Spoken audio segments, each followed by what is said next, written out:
Good morning dear students. आज हम बात कर रहे हैं BSc first year physics paper first mechanics की। ठीक है, इसमें हमने लास्ट वीडियो में बात की थी गैलीलियन रूपांतरण की। ठीक है ना, आपको याद हो तो हमने लास्ट लेक्चर में बात की थी गैलीलियन रूपांतरण, और यही हमारा टॉपिक चल रहा था, गैलीलियन रूपांतरण। ठीक है, इसके अंदर हमने बात कर ली थी।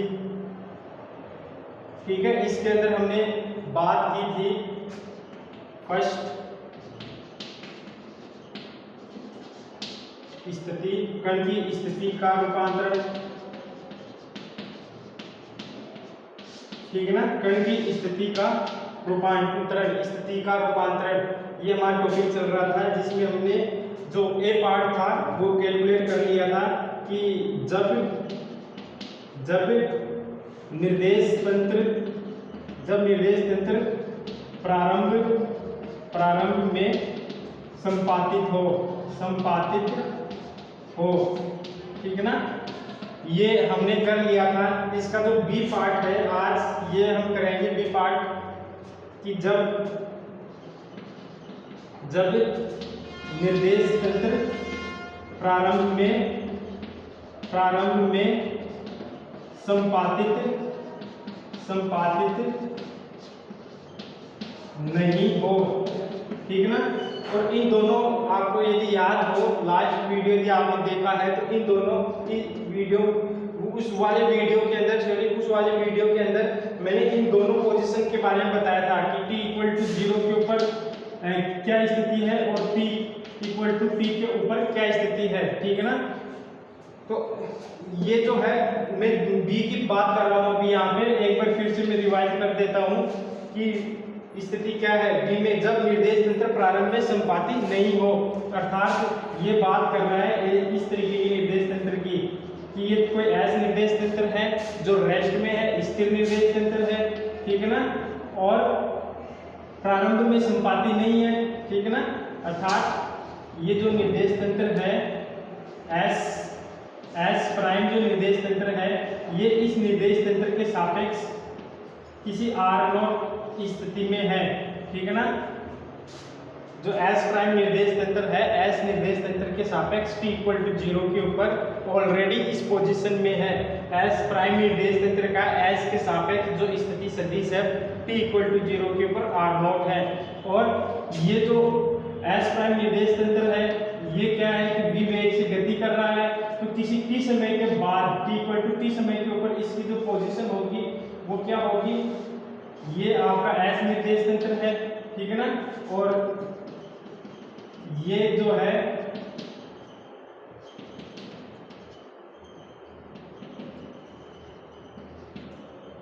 ये है r0, ये है r0 वेक्टर। ठीक है ना, सॉरी, और t इक्वल टू t समय के ऊपर, क्योंकि ये जो s प्राइम है,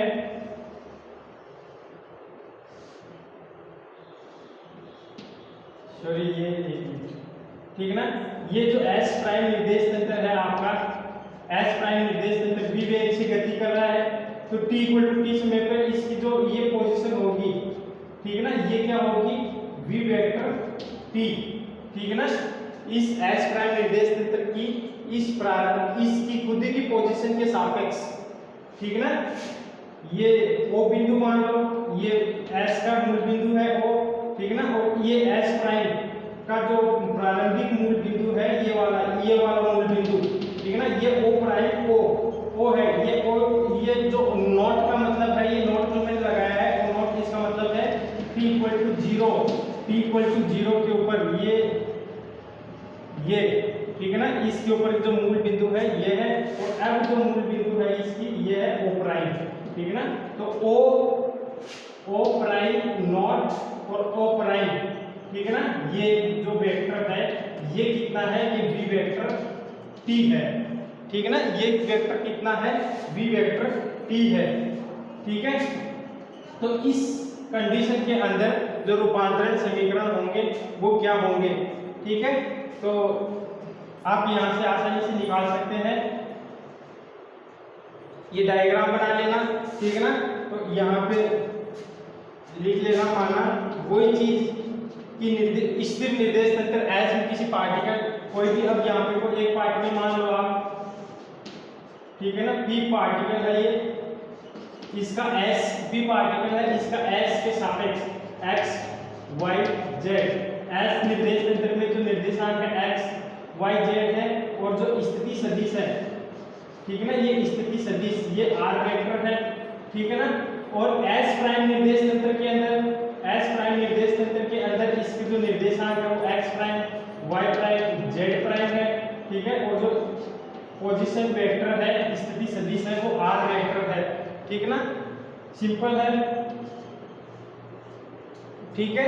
और जो ये मूव कर रहा है, ये गति कर रहा है एस प्राइम निर्देश तंत्र, तो ये इस प्रकार से गति कर रहा है कि इसकी एक्सिस, ठीक है ना, इसकी तीनों एक्सिस, एस प्राइम की तीनों एक्सिस, ये और ये वाली, ठीक है ना, एस की तीनों एक्सिस, ये एक्स वाई जेड तीनों एक्सिस के समानांतर रहेगी हमेशा, ठीक है। तो यहाँ पे आप लिखना चाहो तो लिख लो कि माना स्थिर निर्देश तंत्र एस में कण का स्थिति सदिश, कण का स्थिति सदिश, ठीक है ना, आर वेक्टर व निर्देशांक, वो जो लास्ट लेक्चर में हमने लिखा था सेम आप वैसा का वैसा लिख सकते हैं, ठीक है, बस थोड़ा सा कि ये अलग डिफाइन कर देना कि ये आर नॉट वेक्टर है, ठीक है ना, t = 0 के ऊपर एस प्राइम का जो स्थिति सदिश है वो एस के सापेक्ष आर नॉट वेक्टर है, आर वेक्टर को निर्देशांक एक्स वाई जेड है, ठीक है ना। और ये जो आप लैंग्वेज लिखते हो इसको रटने की जरूरत नहीं होती है कभी भी, ठीक है ना, कि इसको आप रटो कि मान ऐसे रटने लग जाओ, माना स्थिर निर्देश तंत्र एस में कण का स्थिति सदिश आर वेक्टर में निर्देशांक एक्स वाई जेड है, ये आप हमेशा अपने शब्दों के में लिखा करो, ठीक है ना, और आप सिर्फ इस डायग्राम को समझो, ठीक है ना, हर ये यहाँ सिर्फ इसी प्रॉब्लम की बात नहीं है कि इसी प्रॉब्लम के लिए मैं ये बात बोल रहा हूँ, प्रत्येक टॉपिक की बात बोल रहा हूँ मैं, प्रत्येक, ठीक है ना, बुक की बात बोल रहा हूँ कि उसके अंदर आप जो डायग्राम दे रखा है उस डायग्राम को देखो समझो और उस डायग्राम को अपने शब्दों में जैसे भी टूटा फूटा आगे पीछे लिख सकते हो उसको लिखने की कोशिश कीजिए। यहाँ पे मैं अपने शब्दों में लिखवा रहा हूँ, आप अभी तो इन्हीं का यूज करो, ठीक है ना, और फिर जब एग्जाम के अंदर लिखो, ठीक ना, या आपने अलग से नोट्स बनाओ तो उसके अंदर अपने शब्दों में लिखने की प्रैक्टिस करो आप, ठीक है, तब जाके आपको थोड़ा ये दिमाग में पढ़ने लगेगा कि ये चीज वास्तव में एक्चुअली हो क्या रही है, ठीक है। तो माना स्थिर निर्देश तंत्र एस में कण का स्थिति सदिश आर वेक्टर व निर्देशांक एक्स वाई जेड है, ठीक है। अब यदि, ठीक है, अब ये जो नई बात कह रहा है, यदि जो गतिशील निर्देश तंत्र है, ठीक है ना, जो गतिशील, अब ये यदि गतिशील निर्देश तंत्र कौन सा, एस प्राइम, जो कि नियत वेग v से s के सापेक्ष गति कर रहा है, इस चीज का आप ध्यान रखना। गतिशील निर्देश तंत्र s प्राइम, यदि गतिशील निर्देश तंत्र x प्राइम प्रारंभ में, ठीक है ना, प्रारंभ का मतलब t = 0 पर, प्रारंभ पर या प्रारंभ में, ठीक ना, t = 0 पर या प्रारंभ में, ठीक ना, निर्देश तंत्र s के सापेक्ष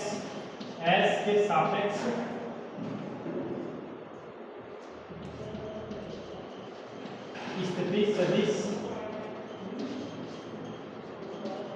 r नॉट वेक्टर, ठीक है ना, स्थिति सदिश किसके ऊपर, r नॉट वेक्टर पर स्थित है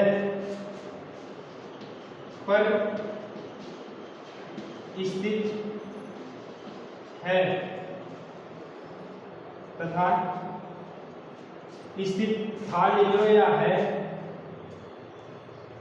तथा समय t पर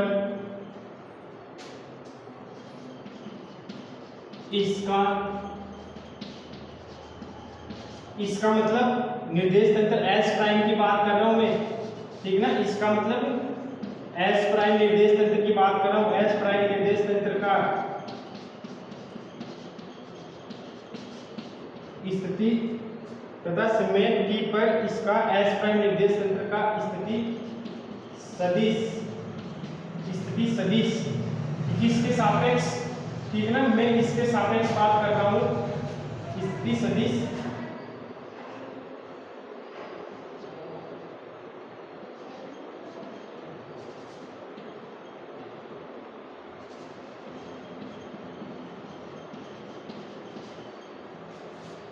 सदिश t इक्वल टू 0 पर स्थित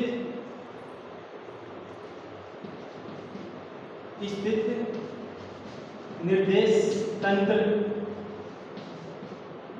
तंत्र एस प्राइम की मूल बिंदु ओ प्राइम नॉट के सापेक्ष, ठीक है ना। इस चीज को ध्यान रखना। मैंने क्या लिखा है यहाँ पे, ठीक है, कि तथा समय t पर, ठीक है ना, t समय पर इसका s प्राइम का, इस s प्राइम का, ठीक है ना, s प्राइम का स्थिति सदिश।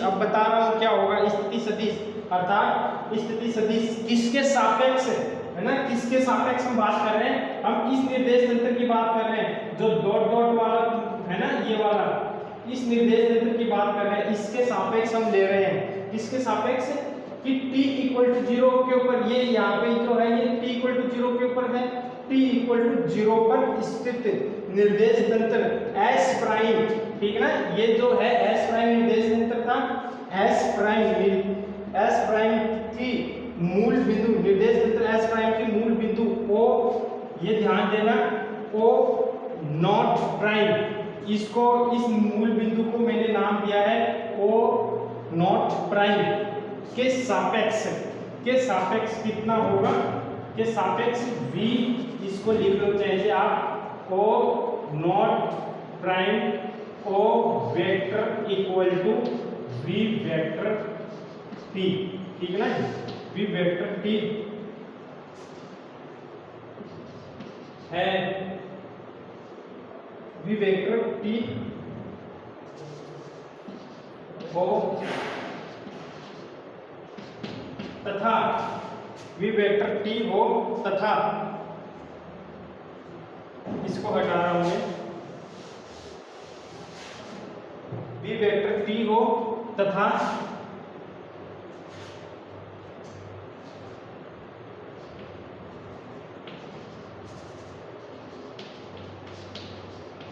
कण का स्थिति सदिश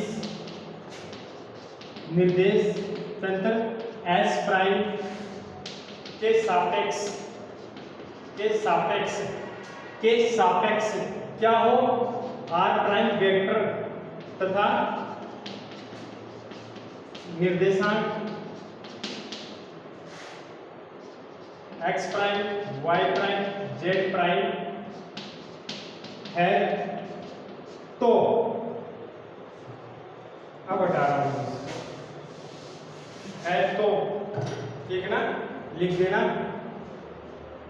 इससे, ठीक है ना, चित्र से। ये जो है आपका कोई भी चित्र का नाम दे दो, चित्र 1 2 3 है ना, तो यहाँ पे लिख दो चित्र से, है तो चित्र से हम क्या लिख सकते हैं, जो आपका r वेक्टर है, ये जो r वेक्टर है ये इस सदिश के प्लस इस सदिश के प्लस इस सदिश के इक्वल होगा, ठीक है ना। ये जो है r not vector plus r prime vector या ये v vector t plus r prime vector, इसके इक्वल होगा। और हमको जो वैल्यू चाहिए आर प्राइम की चाहिए, क्योंकि आर वेक्टर आर नॉट और वी वेक्टर टी ये वैल्यू हम जानते हैं। तो ये आर प्राइम वेक्टर की वैल्यू क्या होगी, इससे और इससे हम ये लिख सकते हैं, ठीक है ना। R prime vector equal to R vector ये माइनस आर नॉट वेक्टर, ठीक है। इन दोनों के एक साथ लिख दो माइनस यू वेक्टर टी।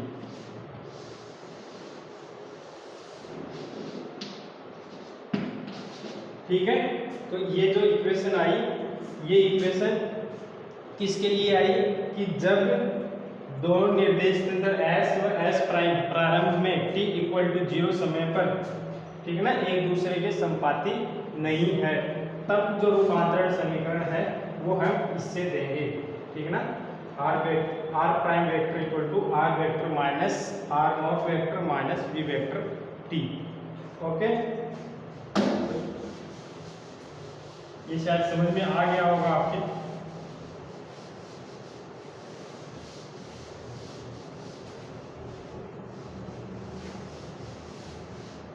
ये डायग्राम बना लेना, ठीक ना, और ज्यादा जरूरत नहीं है इसमें, ठीक है। इस वीडियो में यहीं तक, और इससे नेक्स्ट अब हम बात करेंगे एस और एस प्राइम निर्देश तंत्र में, अर्थात दो जड़त्वीय निर्देश तंत्रों में किसी पार्टिकल के विस्थापन में क्या अंतर आता है, इक्वल रहता है क्या, अलग अलग वैल्यू मिलती है, ठीक है ना, वेलोसिटी की, त्वरण की, ठीक है ना, बल की। तो अब आज के लिए इतना ही, धन्यवाद।